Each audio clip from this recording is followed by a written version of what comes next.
Baba rarely allowed photographs to be taken of him, and most of the photographs were taken after 1910.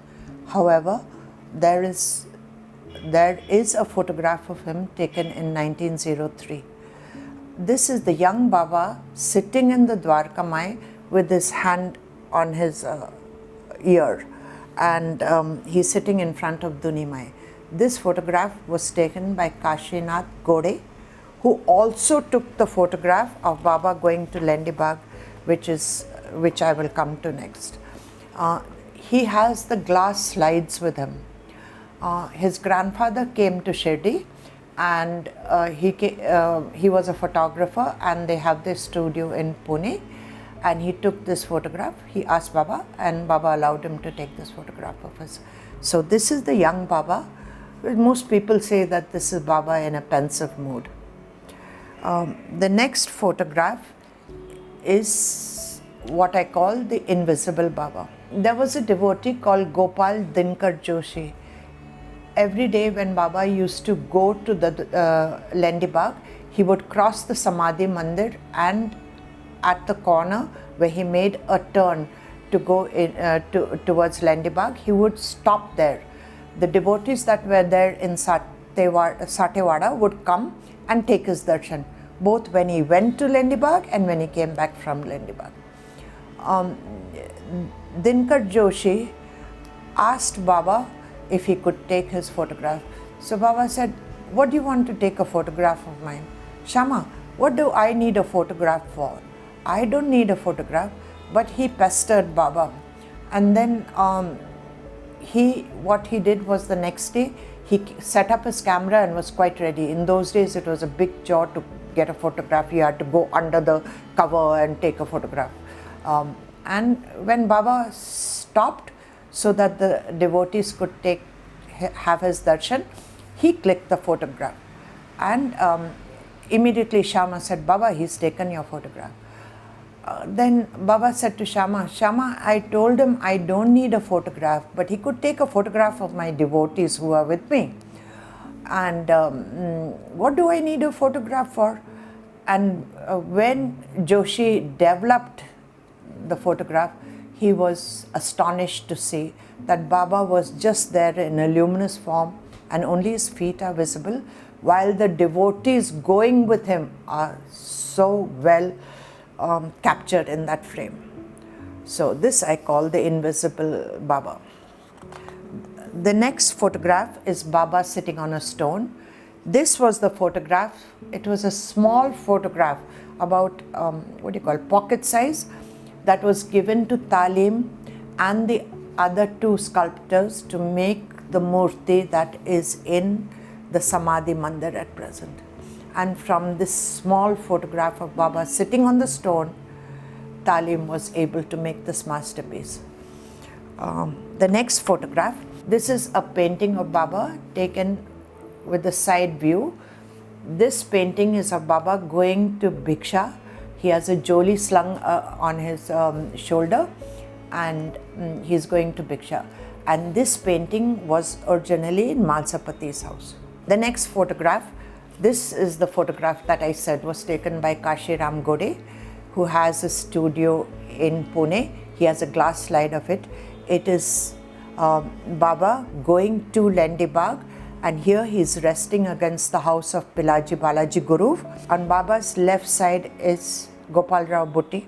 This devotee venerated Baba and was so humble that he never ever looked at Baba. He always looked at Baba's feet, and here you can see him looking down. Neither did he open his mouth and talk to Baba. If he had to ask for anything, he asked it through Shama, but he never spoke to Baba. This shows the amount of respect that he had for his Sadguru. On the right side is Nana Sahib Nimonkar. Nana Sahib Nimonkar and his wife came to Shirdi, and they made Shirdi their home.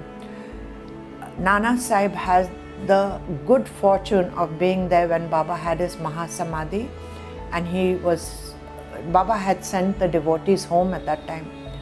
However, Bayaji Patil was sitting next to Baba, and Nimonkar was on the step below. Nana Sahib Nimonkar saw that Baba had stopped breathing, so he took a little water and poured it into Baba's mouth.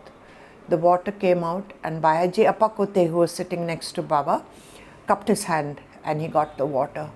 So he had the good fortune of giving water to Baba. When we die, Ganga Jal is poured into our mouth and a tulsi leaf is given to us, kept in the mouth also. So Nana Sahib Nimonkar had the good fortune of giving Baba water the last when he took Mahasamadhi. The little child next to him is Gopal Rao Nimonkar. That is his grandson. That is Somnath's son. His son's name was Somnath, and his child. And he was also devoted to Baba. And he's standing next to his grandfather. The next photograph. I love this photograph. This is a photograph of Baba going for Bhiksha rounds. In this photograph, Baba has a very short kafni and he has a cloth on his head. Before Radhakrishna Mai made him a Bhiksha Joli, Baba would put this cloth on his head and then he would bring the four corners together and it would become a Joli. And then he would put all the dry food that he got, like bhakri, rice, dry curries, he would put in there. And in his hand, in his right hand, he has a tamrail, which is a tin mug in which he would put the liquids. This photograph is taken between Sakaram Shilke and Vaman Rao Gonkar's house. This photograph is a Bhiksha photograph and it's a very rare and nowadays you don't get this photograph. This is again Baba with a different set of devotees. Unfortunately, I don't know who these devotees are. He is going to Lendi Baug. This is a photograph which is very unusual. This is a photograph where Baba gave consent to the photographer to take it, and he said not only take it in the sitting position, take a photograph of me in the standing position, which is very unusual. There was a man called Vasudev Sadashiv Joshi. He and his friend Garde would come to Shirdi off and on, and Garde was a photographer. One day Joshi called Garde and he said, I have made all arrangements for you to go to Shirdi. It's all paid for and your stay there will be taken care of. And he gave him 10 rupees and he said, give this 10 rupees as dakshina to Baba and take a photograph of his. Now, Garde came to Shirdi and he gave the dakshina and he sat quietly and looked at Baba. Baba kept quiet for a long time and then he said, Arey, why are you not taking my photograph? Didn't Joshi tell you to take my photograph? So then he said, take it in any pose that you want. Then he sat, and this is a photograph in the Dwarka Mai, and he got that photograph. When he took this photograph, he also took a photograph of Baba standing. However, one does not know where Baba was standing, whether he was standing near the wall or he was standing against one of the pillars in Dwarka Mai, because that photograph is not traceable. When Sada went to see them and asked about the other photograph, they were not even aware, the grandson was not even aware that a photograph of Baba standing was taken. He said, I didn't even know about it. How did you know about it? So he said that in the Sai Leela magazine, he has written about this photograph.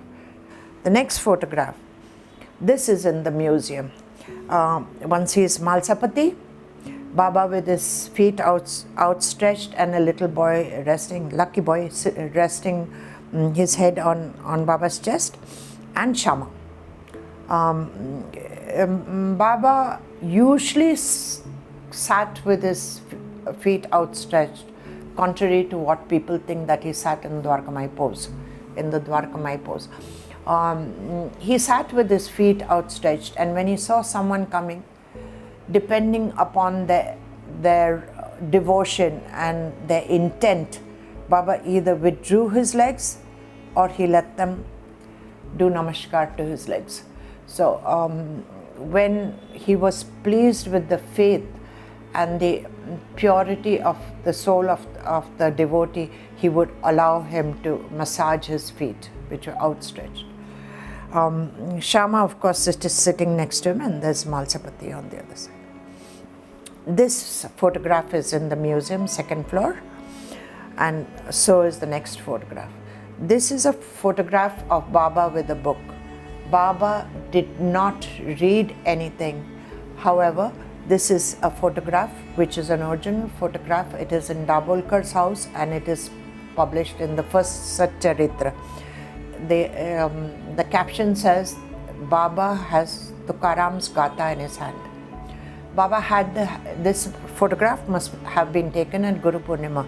If you see, there are a whole bundle of books next to him. Most of the devotees would come to Baba and they would give a book in Baba's hand, hoping that he would bless it and return it to them, so that they could read, study and gain from it.